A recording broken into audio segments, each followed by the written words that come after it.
বন্ধুরা এখানে কিছু নেম এবং আইডি দেওয়া আছে।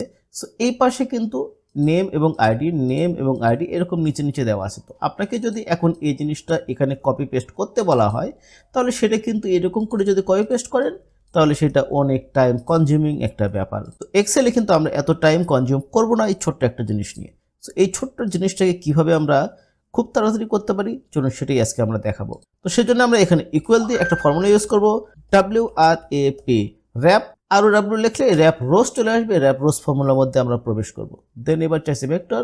সো ভেক্টরটা হচ্ছে এখান থেকে আমি এই রেঞ্জটা, যে কোন ডাটাবেস থেকে এই জিনিসটা নেবেন সেই ডাটাবেস পুরো রেঞ্জটাকে সিলেক্ট করে দেবো। দেন আমি এখানে কমা দেবো। কমা দেওয়ার পর এবার চাইছি র্যাপ কাউন্ট। র্যাপ কাউন্ট মানে হচ্ছে আমাদের কয়টা কলাম এই ডাটা নিব। সো আমি এখানে নেম একটা কলাম, এমপ্লয় আইডি একটা কলাম, 2 কলামে নেব। এখানে 2 দিয়ে ব্র্যাকেটটা ক্লোজ করে ইন্টার দেবো। ইন্টার দিলে এখানে ম্যাজিকটা দেখেন, এই যে হযরত আলী আইডি চলে আসলো, এই যে প্রভাবশী শেখর এই যে আইডি চলে আসলো, এই যে সাইফুল ইসলাম এই যে আইডি চলে আসলো। তো সেখানে ম্যানুয়ালি কপি পেস্ট না করে র্যাপ রোজ ফর্মুলার মাধ্যমে কিভাবে আমরা এই জিনিসটা সহজে করতে পারি।